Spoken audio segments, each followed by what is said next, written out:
Okay, ipit taminakit sikupit and no akitinikiyo.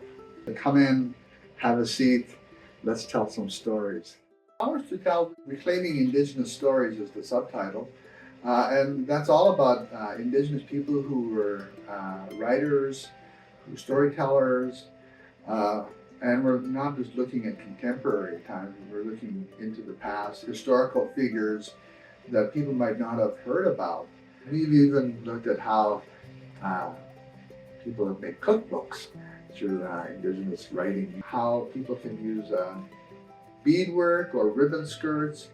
These are different ways to tell stories. One of the reasons I started writing these books was from the TRC, the Truth and Reconciliation Commission.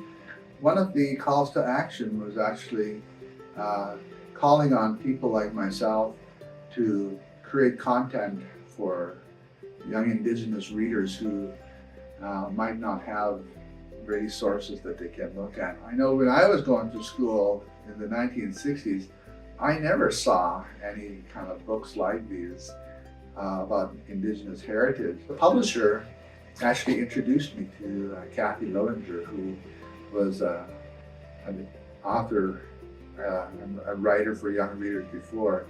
So the two of us developed a partnership, and what I appreciate most about her is that she taught me how to write for a general audience. The awards that I've received for the books I always appreciate them because it means that people generally have a good impression of the work. My target audience is particularly Indigenous youth, but I'm really glad that they've had broader appeal. I am particularly proud of this volume, Skywolf's Call, The Gift of Indigenous Knowledge, because this is the first book of mine that was taken up by a German publishing company and translated the whole book into German and published it in Germany. The fact that my books are getting an international audience is a real thrill.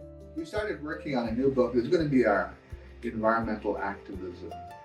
And we're going to look at it as more of a global perspective. With these other books, we've always looked at Canada and the United States, North America. Whereas now we want to look across the world, Indigenous people across the world who are engaged in some kind of environmental activism. Indigenous people, we often hear, are going to be the ones who save humanity with their traditional ecological knowledge.